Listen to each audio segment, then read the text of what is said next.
God.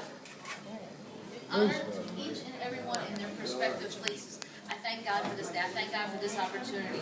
We were here a couple of weeks ago, and it was something because, just what God has done, what God is doing, what God is about to do. It's something. I said I told him, I had read something the other time I was here, but the Lord just led me to read it again. I want to give, my God, my husband, Marcus, Malcom, the pastor, each and every one. I thank God. God gave me this for Resurrection Day, for Easter. It says, I stood at the edge of the street as they led this man down to die. I want to yell at them, stop! But what do I do when they question why?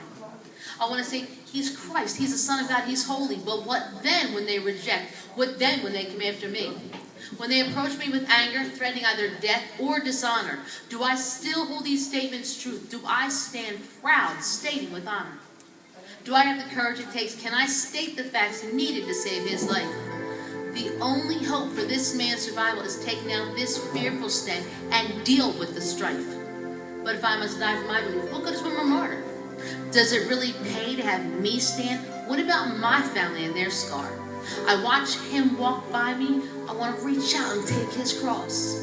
But though this tear trickles down my cheek, I watch him deal violently with his loss. I hear the angels cry. I fear my God looks away.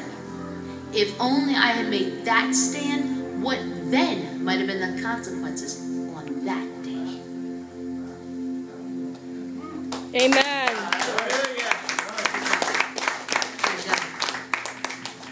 And I sat there and as I was listening to all the different musicians and the music and everything that was going on, I said, I was telling them, I said, this is because people God has given people different gifts.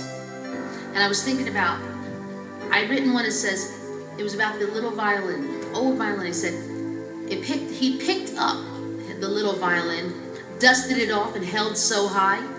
To a gazing crowd, he cocked his head. Has anyone seen such a sight? The giggle rose from around the room, till one dared to raise his hand.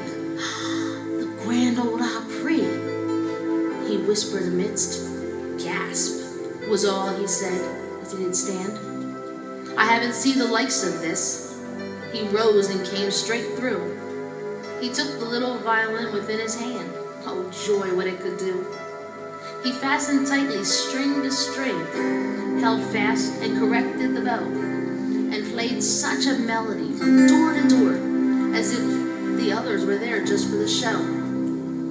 The man of which had held before, now gasping, jaw wide.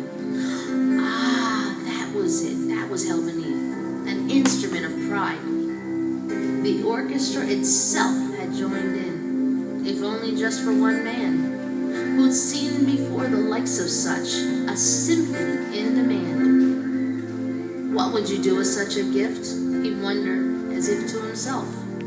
I'd leave it in the master's hand, wherein none else could ever tell. No more a giggle ever heard.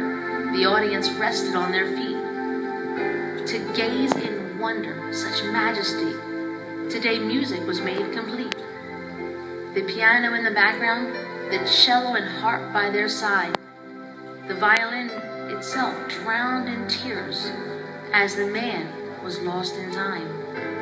Such memories locked away between times so long forgot, as now he stood rekindled, been finally given slot.